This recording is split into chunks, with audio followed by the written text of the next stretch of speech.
The tone is what replaces truth, because notice how they say nothing is especially outrageous. That's the point. Is because empire doesn't sell itself through shouting, through force. It sells itself through reasonableness, through this soft language, through concern.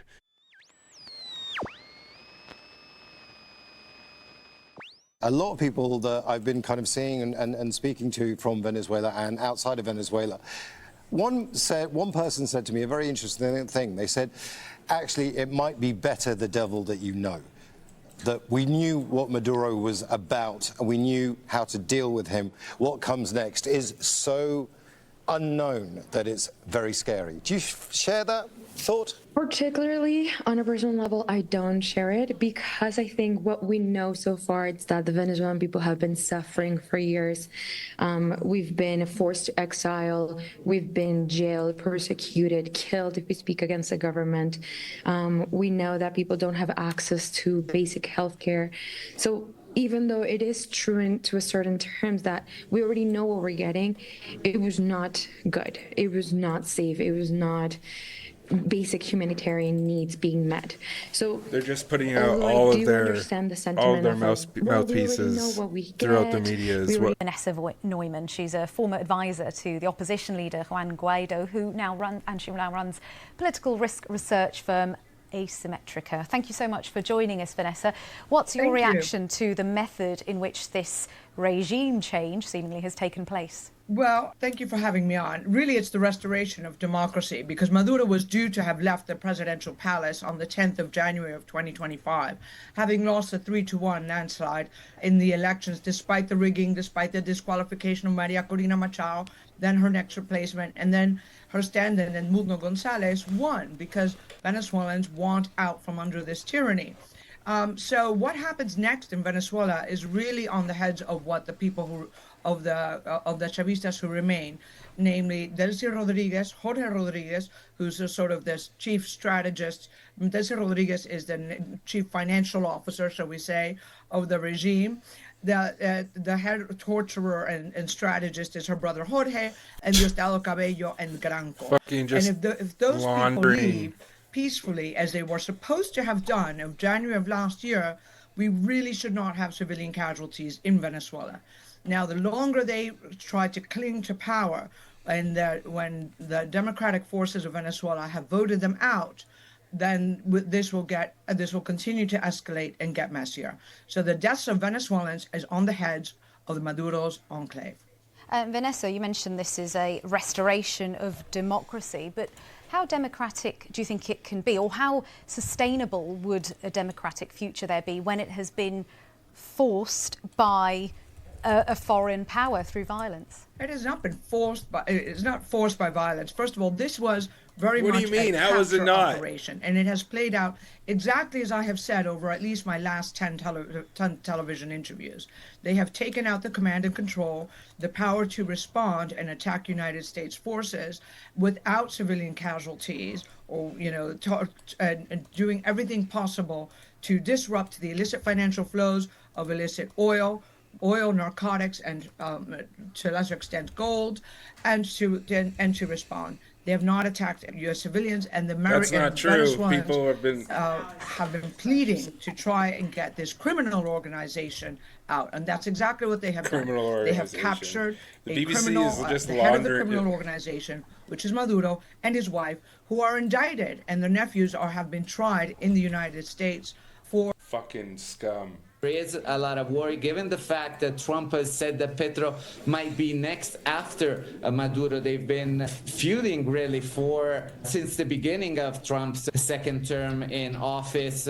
Trump has been criticizing, for example, the Trump administration policies on immigrants, the ICE operations in the U.S. You probably remember when Trump stopped a flight with Colombian migrants being returned to Colombia Colombia, which created a major crisis. However, obviously, Colombia is a very different country from where Venezuela is at. Petro has been elected in a democratic manner. It's a democratic government. We're also in an election year here in Colombia. So there has been already a lot of talk about the US and Trump in particular trying to interfering in that sense. But I don't think anybody here expect a military action inside Colombia on part of the United States. However, what just happened means we can't exclude anything, especially the possibility of an attack on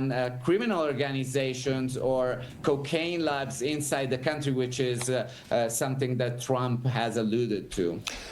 We've been talking about the big picture for a very long time now, but obviously this is about the people, the Venezuelan people, who are now waking up to this news. Now, Venezuelans living in Spain have reacted to the explosions in Caracas. In Madrid, members of the Venezuelan community say they worried about their family back home, but they are hopeful of what they see that might be possible change.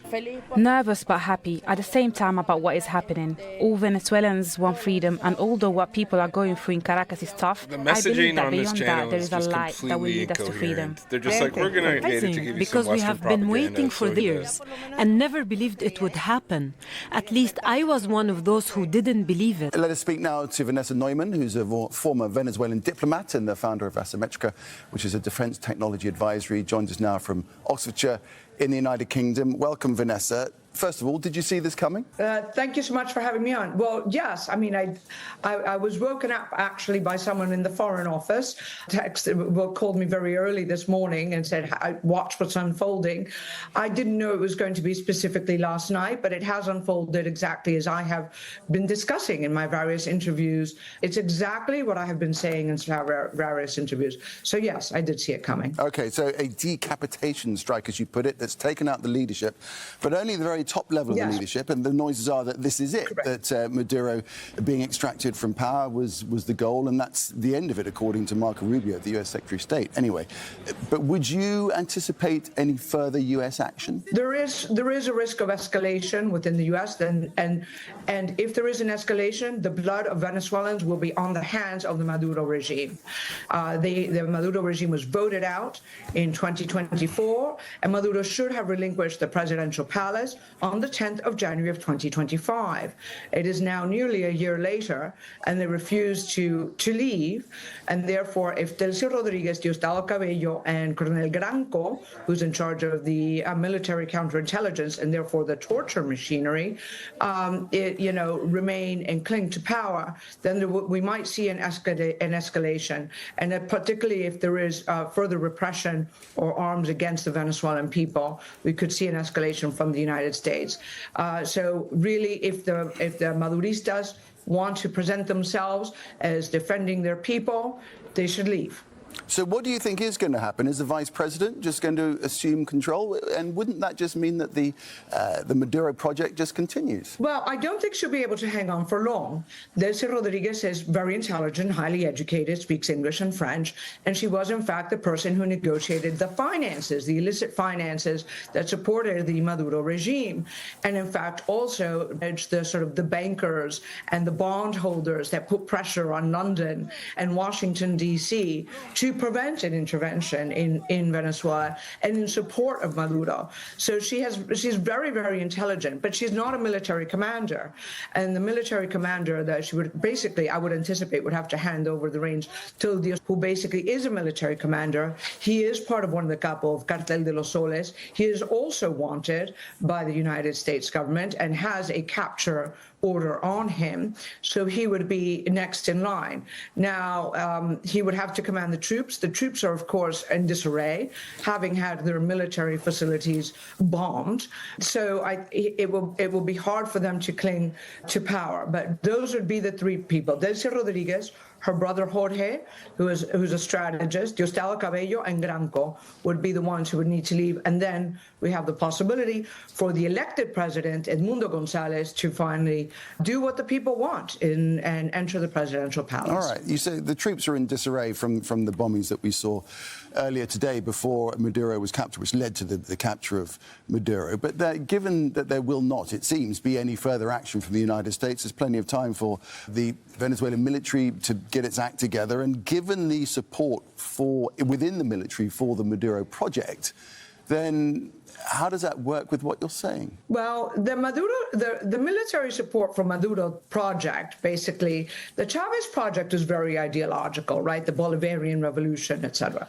There are still a few ideologues, but by and large, the support for Maduro has been fracturing for years, which is why Venezuela continues to send oil, or did until the recent blockade, to send oil to Cuba, because Cuban intelligence operatives with Granco supported the counterintelligence to prevent a military coup. The military has been fracturing for a long time. Now that they can't get that support, and they were also there because they were receiving money. They are part of the illicit trade, part of the narcotics trafficking, the oil trafficking, the food supplies. They used hunger as a tool for repression and enrichment of the military. So all of these things are now gone. So I don't see how Maduro can really retain the support of the military if the reason why they're there, which is money and power, are essentially gone.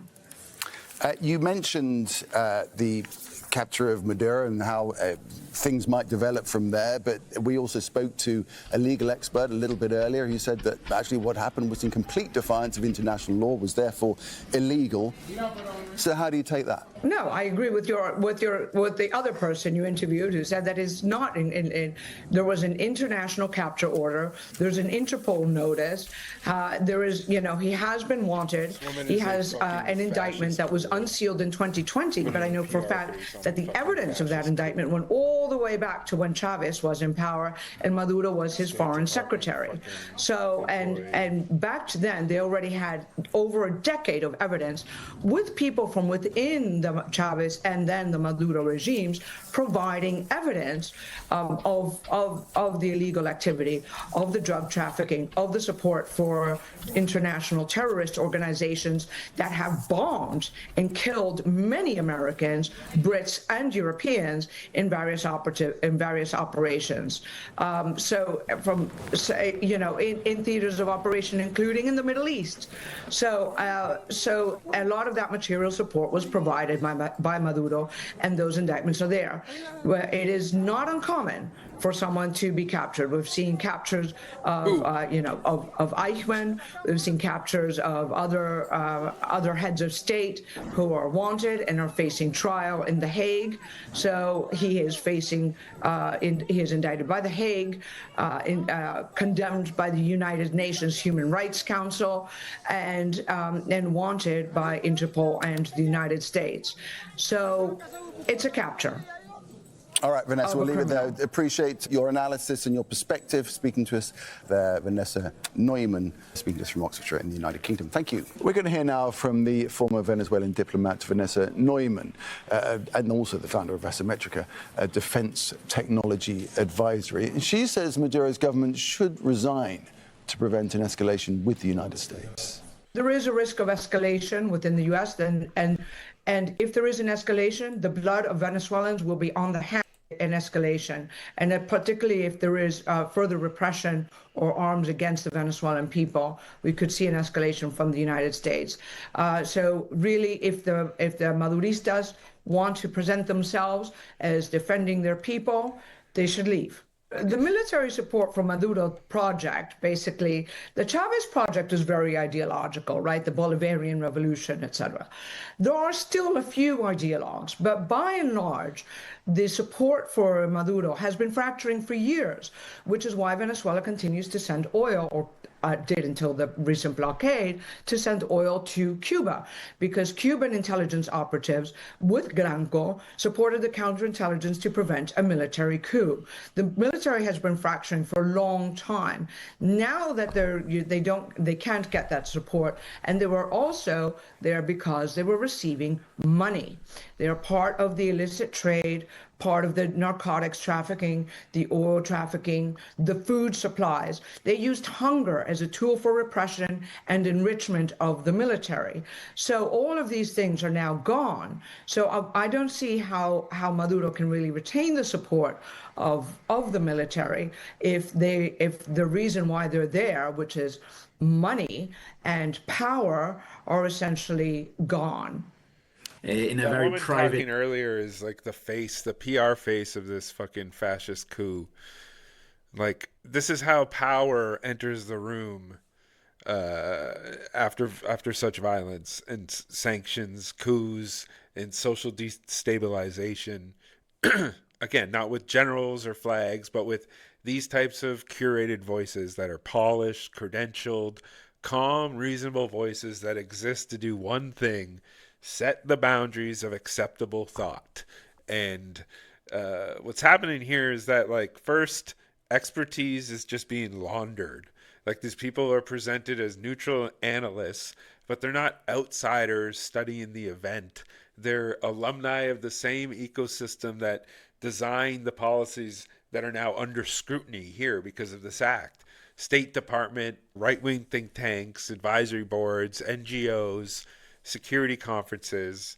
They're not explaining history. They're defending the architecture of the structure that put them there. And the other thing is, like, the tone. The tone is what replaces truth, because notice how they say nothing is especially outrageous. You know, that's the point, is because empire doesn't sell itself through shouting, through force. It sells itself through reasonableness, through this soft language, through like concern, words like stability, unfortunate consequences. Violence, this type of violence gets reframed as like social management, and the direct suffering that people are going to experience because of this becomes so far extracted from the people who are actually making the decisions to inflict this onto people, that like the boomerang and the consequence and the demon genie that has been unleashed cannot be put back into the bottle. And another thing here that you'll see in this news coverage is, like, America is never the subject of the sentence, right? Like, the verbs matter. Like, things happen, tensions rise, regions spiral, actors respond, but the US is almost never the active agent here. Like, when it appears, it's cautious, reluctant, or reacting. Everyone else has their own motives, and America has responsibility. And the debate comes like pre-shrunk, because you're allowed to argue about like tactics, timing, optics, whether this was wise, but you're not allowed to ask whether the US has the right to do any of this at all, right? Like, that question never makes it onto, at least not in the Western media. I've been watching all Al Jazeera most of the day. Like, they are getting that message through quite a bit, but like in the Western media, it's almost never brought up. Like, anyone who asks, it is framed as an emotional, extreme, unserious way of approaching this, not in a like, this is an illegal invasion and violation of international fucking law and sovereignty, right? And that's another part of this, is like, memory is just being unwritten in real time before our eyes. Like, these news segments that we're seeing today aren't about like what happened this morning. They're about what people will remember 6 months from now. You know, the goal is to fossilize a version of events where these actions were inevitable, regrettable, but ultimately inevitable. And that's why it feels so grotesque to sit here and watch, because this isn't journalism. This isn't reporting. This isn't in any way confronting power. It's conforming to it. It's just power explaining itself in a more and more elaborate way before anyone else gets like the chance to filter it. So it's like so homogenized with these built-in narratives that you just take it all in, and there's information overload, and at the end of the day it doesn't matter. It really doesn't matter because there's nothing you can do about it, because they just showed you what happens if you try to do something about it. And the person on the screen doing the newscast doesn't need to lie to you. They just need to sound authoritative, well, steering the conversation away from like the systemic causes, which is the structure, the history, the imperial project, that what they call responsibility is actually imperial ambition. When they succeed with that ambition, it's not a crime, because crimes like that just disappear in the mist. It becomes complicated and then forgotten. And that's the role that's being played here. Not expert, not analyst. It's like narrative firewall. Yeah. The country's hour of freedom has arrived, Maria Corina Machado said, but plenty more unresolved issues to try and resolve one way or the other in the hours ahead. Right. And nor, for example, hundreds of political prisoners, including at least 5 U.S. citizens that have been detained in recent weeks in Venezuela, used as a tactic normally to negotiate as pawns in negotiations with the US. That is one of the other tactics that Maduro has employed in the past in maintaining himself into power for so long. Well, that was a tactic that had allowed him to remain in power up until today, with these truly unprecedented and... Like, what the fuck are political prisoners? Like, what is the United States doing right now with ICE? What the fuck are they talking about? Are these next steps, and how to frame that for the American people? What role Congress will play in this? There is a lot to be figured out here. And I wanted to pick up on one point about these Americans who are imprisoned, at least 5 in the current batch. We negotiated 2 other releases earlier this year in this revolving door. But these people are reporting, the ones that have been released in the past, that they were treated, they were beaten regularly, they were given barely edible food, dirty water. Okay, this is such fucking bullshit. Like, it's such absurd propaganda. Like, the United States is the largest carceral fucking population on Earth. You know what I mean? You know how many people die in fucking prison in the United States? Apparently, I would say we're showing resolve and deterrence in terms of our adversaries. It's certainly a very dramatic moment right now in U.S. military and intelligence history. We're watching all of this unfold. Everybody stand by. I want to go to New York. Aaron Burnett is monitoring this. Aaron, you and I have covered these kinds of stories for many years. It's history. It's incredible, unprecedented history. Not fucking an illegal fucking act. These people are fucking spineless ghouls, fucking laundering crimes of fucking like international war crimes. Nick Payton-Walsh, thank you so much from London. As we are monitoring what else you see on our screen, of course, that is the podium at Mar-a-Lago where President Trump... They keep saying history is being made. An important moment. Like, no one is actually saying like this is a fucking heinous crime unless out watching Al Jazeera. And even on Al Jazeera, like 33% of it is still laundering a heinous crime. However, we're still talking about one of the most anti-democratic and most brutal strongmen, at least in the Americas, that is now out of power. What happens now in Venezuela, however, is a different thing, because as my colleagues were correctly pointing out, here the objective was to remove Maduro from power, not to create a regime change in Venezuela. The opposition has issued a statement calling for their candidate. I can't handle them just laundering these fucking lies for this fucking heinous crime. Like, these people need to be, like, all of these people who are fucking, who are towing this fucking line need to be, need to face consequences and be held accountable for what they're fucking doing here. Like, all of the fucking typists and stenographers need to be fucking held to account.